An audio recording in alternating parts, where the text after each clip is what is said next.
Welcome! I'm Vine and today I have for you an overview of the Dungeon faction from the Heroes of Might and Magic 3. It's the last evil aligned faction in the game representing the region of Nigon. Why I'm calling it a region instead of a kingdom? Well, this Dungeons and Dragons of a faction is officially ruled by a king and is known as a kingdom.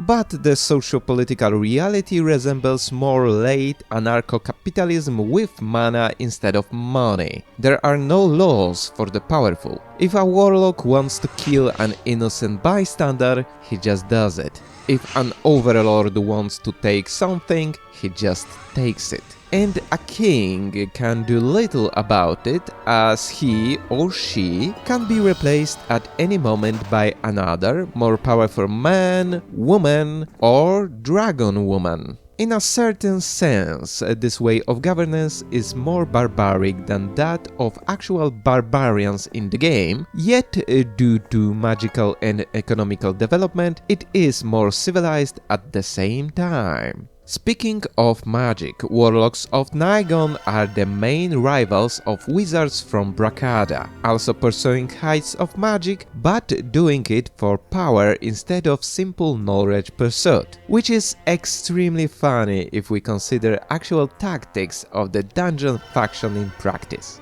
Because you see, Nigon is known in lore and in mechanics for the mastery of powerful spells like Dimension Door, which can teleport armies, Fly, which can make whole armies, fly, and Water Walk that can give armies the Jesus step.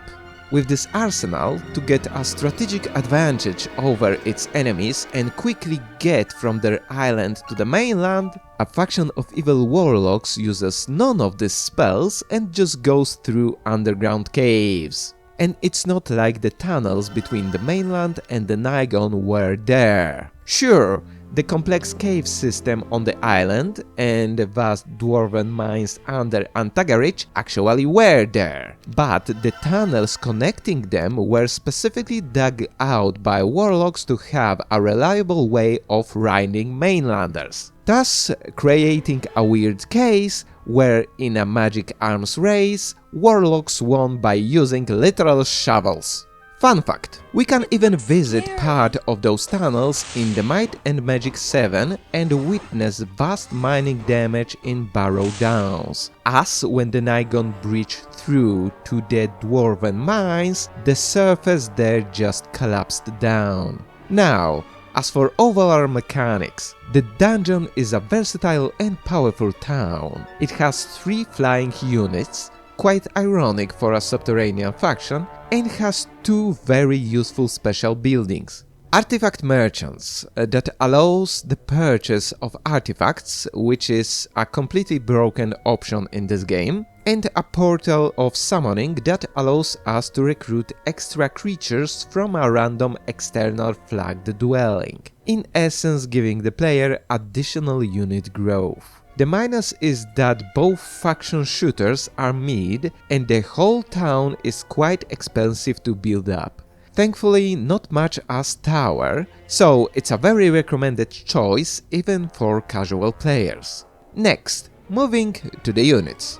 On the first level, dungeon gives us troglodytes and infernal troglodytes. Solid but mid unit with immunity to blind and stone gaze thanks to not having eyes. My tunnel diggers of the faction, and I have 2 fun facts about them for you. First, Might and Magic troglodytes are a new social species focused around queens. Second, they are not based on any folkloric creatures but on real-life troglodytes, aka cave-dwelling animals that lost eyesight to live in caves, mixed with some caveman stereotypes. The second level is where we get the harpies and happy hags, the best unit of second level in the game, but not thanks to its power, but the unique ability to strike and return, which in combination with flying and no enemy retaliation after upgrade allows them to perform very effective flyby strikes.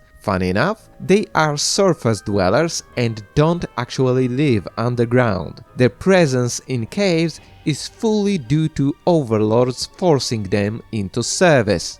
On the third level, we get the Beholders and Evil Eyes, legally distinct D&D trademark breach that is a tank of a shooter with supposedly good stats. But it's very expensive and doesn't have any significant abilities beside no melee penalty, which makes them a low tier unit. On the fourth level, we have the Medusas and Medusa Queens. Honestly, very awkward unit in the middle of evolution from Heroes 2 Melee Medusa to Heroes 4 Shooter Medusa. Her ability to turn enemies into stone works only in melee, but her primary attack are arrows, which she has only 4 and 8 after the upgrade. Good thing that these awkward snake girls also have no mana penalty. On the 5th level sit Minotaurs and Minotaur Kings. Perfect warriors and one of the top units of this level.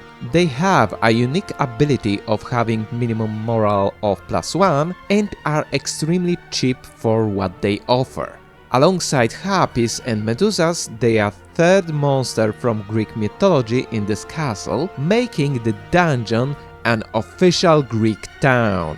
On the 6th level, we have Manticores and Scorpicores, another flyer, but it's unclear if they are underground creatures or not. Though I'm assuming that similar to other flyers here, they were forced by their masters into the caves. They are quite weak creatures for this level, but upgraded gain paralyzing venom that gives them a 20% chance for enemy paralysis on attack, which is very useful when hits as it's a better version of petrification. And finally, on the 7th level are red and black dragons. Iconic creatures of Heroes series and one of the best units in the game. They have 2 Hex Breath attack, fly, are immune to level 1 to 3 spells, and are fully immune to magic after the upgrade. Moreover, the black version also has beef with Titans, dealing them 150% damage.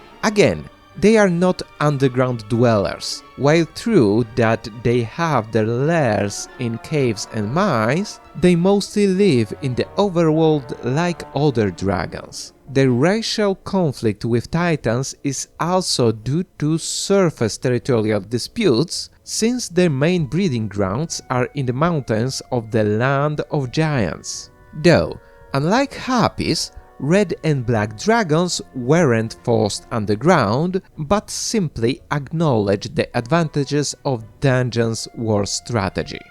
Time for my opinion, as that was all relevant info about the faction.